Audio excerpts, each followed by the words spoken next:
R ಅಡಿಗೆ ಮನೆಗೆ ಸ್ವಾಗತ. ಇವತ್ತೊಂದು ಈಸಿಯಾಗಿ ಕ್ವಿಕ್ ಆಗಿ ಬ್ರೇಕ್ಫಾಸ್ಟ್ ಹೇಗ್ ಮಾಡೋದು ಅಂತ ತೋರಿಸ್ಕೊಡ್ತಾ ಇದೀನಿ.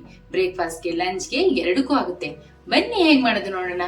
ನಮ್ ಚಾನೆಲ್ ನ ಫಸ್ಟ್ ಟೈಮ್ ನೋಡ್ತಿರೋ ಸಬ್ಸ್ಕ್ರೈಬ್ ಮಾಡೋದ್ ಮರಿಬೇಡಿ. ಲೈಕ್ ಮಾಡಿ, ಶೇರ್ ಮಾಡಿ, ಕಮೆಂಟ್ ಮಾಡಿ. ಒಂದ್ 50 ಗ್ರಾಮ್ ಎಣ್ಣೆ ಹಾಕೊಂತ ಇದೀನಿ. ಒಂದ್ ಅರ್ಧ ಟೇಬಲ್ ಸ್ಪೂನ್ ಸಾಸಿವೆ, ಒಂದ್ ಸ್ವಲ್ಪ ಇಂಗು, 2 ಲವಂಗ, ಒಂದ್ ಪೀಸ್ ಚಕ್ಕೆ, ಒಂದು 7 ರಿಂದ 8 ಗೋಡಂಬಿ ಕಟ್ ಮಾಡಿ ಇಟ್ಕೊಂಡಿದ್ದೀನಿ, ಅದನ್ನ ಹಾಕೊಂತ ಇದೀನಿ. ಗೋಡಂಬಿ ಒಂದ್ ಸ್ವಲ್ಪ ಕೆಂಪಗಾಗಬೇಕು. 1 ಟೇಬಲ್ ಸ್ಪೂನ್ ಕಡಲೆಬೇಳೆ, 1 ಟೇಬಲ್ ಸ್ಪೂನ್ ಉದ್ದಿನಬೇಳೆ. ನೋಡಿ, ಕಡಲೆಬೇಳೆ ಉದ್ದಿನಬೇಳೆ ಇಷ್ಟ ಆದ್ಮೇಲೆ ಒಂದು ಈರುಳ್ಳಿ ಕಟ್ ಮಾಡಿ ಇಟ್ಕೊಂಡಿದ್ದೀನಿ ಸಣ್ಣಕ್ಕೆ, ಅದನ್ನ ಹಾಕೊಂತ ಇದೀನಿ. ಈರುಳ್ಳಿ ಒಂದು ಅರ್ಧ ಬಾಡಬೇಕು.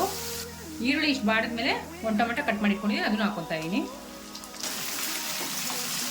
ಟೊಮೆಟೊ ಸ್ವಲ್ಪ ಸ್ಮ್ಯಾಶ್ ಆಗೋಂಗೆ ಫ್ರೈ ಆಗಬೇಕು.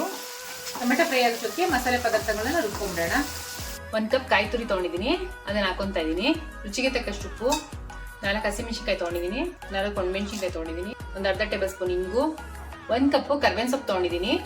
ಇದು ಸಕ್ಕರೆ ಕಾಯಿಲೆ ಕಂಟ್ರೋಲ್ ಇಡುತ್ತೆ, ಮತ್ತೆ ಒಳ್ಳೆ ಕೊಲೆಸ್ಟ್ರಾಲ್ ತುಂಬಾ ಒಳ್ಳೇದು, ಮತ್ತೆ ತೂಕ ನಿಯಂತ್ರಣದಲ್ಲಿಡುತ್ತೆ, ಮತ್ತೆ ಕೂದಲು ತುಂಬಾ ಚೆನ್ನಾಗಿ ಬೆಳೆಯುತ್ತೆ. ಒಂದು ಗೋಲಿಗೆ ಹತ್ತದಷ್ಟು ಹುಣಸೆಹಣ್ಣು ಹಾಕೊಳ್ಳೋಣ. ಇವಾಗ ರುಬ್ಕೊಂಡ್ಬಂದ್ಬಿಡೋಣ.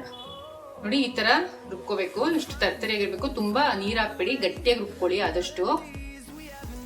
ಟೊಮೆಟೊ ಚೆನ್ನಾಗಿ ಫ್ರೈ ಆಗಿದೆ. ಇವಾಗ ರುಬ್ಬಿಟ್ಕೊಂಡಿದ್ವಲ್ಲ ಆ ಮಸಾಲೆ ಪದಾರ್ಥಗಳು ಹಾಕೋಬೇಡ.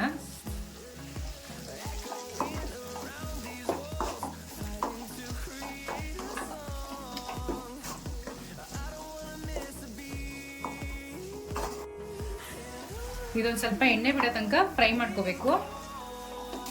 ಲೇಡೀಸ್ಗೆ ಬೆಳಿಗ್ಗೆ ಬ್ರೇಕ್ಫಾಸ್ಟ್ ಏನಪ್ಪ ಮಾಡೋದು ಅಂತ ಯೋಚನೆ ಮಾಡ್ತಾ ಇರ್ತೀವಿ.